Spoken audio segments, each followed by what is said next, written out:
Hey there, let's talk about something that can feel, well, a little overwhelming.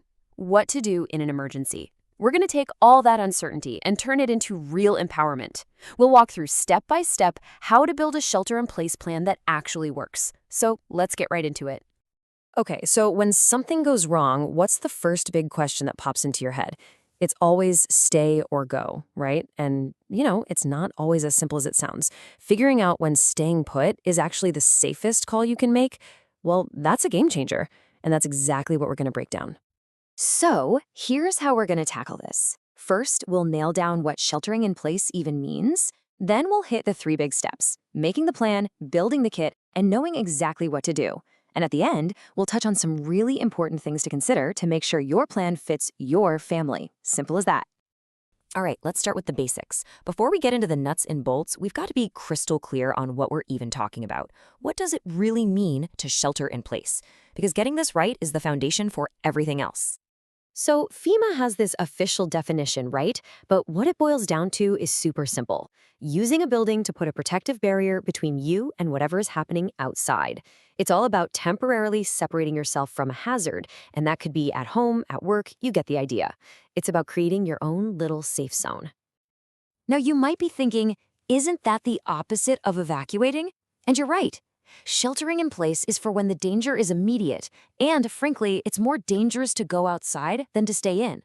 Evacuations, on the other hand, are for those big, widespread problems. It makes sense why officials often call for a shelter in place first, right? It's way less chaotic than trying to get everyone on the road at once. And look at this range of scenarios. We're talking about everything from a chemical spill to severe weather or even an active shooter situation. It's kind of amazing, actually. In so many different emergencies, the safest move is to just stay put. That's why having one solid plan is so powerful. It prepares you for a whole bunch of different what-ifs. Okay, you ready to get practical? Let's dive into step one: making your plan. This is where you do the thinking before you need to think. Because let's be real, a good plan is what turns that, oh no, what do I do, feeling into calm, confident action. It's really just four key things. First up, you gotta pick your spot. Find that perfect safe room in your house. Second, figure out how you'll communicate. That out-of-state contact is a genius idea, because local phone lines can get totally jammed. Third, give everyone a job. Who grabs the kit? Who's on pet duty? And last, but honestly, this is the most important part, you gotta practice. A plan on paper is just paper until you've actually walked through it. All right, so you've got the plan down. Now let's talk about the gear. This is step two, building your kit. Think of it as your survival toolbox. It's what's going to keep you safe and self-sufficient until you get that all-clear message. And I want to make something really clear here. This is not your big 72-hour emergency kit that you'd grab if you were leaving. No, this is a very specific, smaller kit. Its main jobs are to help you seal your room and just comfortably survive for a little while. And let's talk about the number one priority in any kit: water. The magic number to remember is 1 gallon per person per day. Yeah, it sounds like a lot, but remember, that's not just for drinking, it's for sanitation too. It's such a simple rule, but it's probably the most critical one. Okay, so here's a look at the checklist. See those first two things? Plastic sheeting and duct tape. They are your best friends for sealing a room.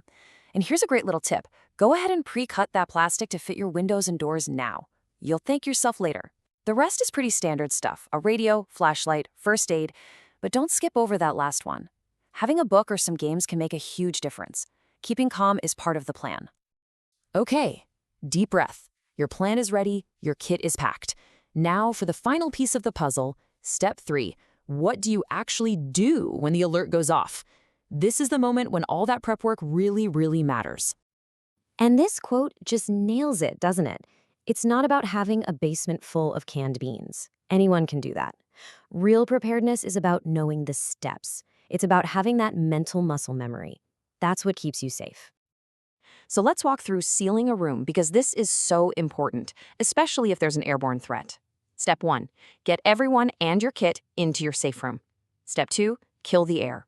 Turn off your furnace, your AC, any fans. You want the air to be still. Step three, seal it up. Use that plastic and duct tape on every window, door, and vent. And finally, step four, turn on that radio and listen. Just wait for the official word. Okay, here is a step you absolutely cannot forget. Once you're safe and sealed in, call 911. Just tell them your name, exactly where you are, and that you are sheltering in place. This gets you on the map for first responders, and it's doubly important if someone in your group has mobility challenges. Please, don't skip this step. All right, we're almost there, but let's talk about something really important.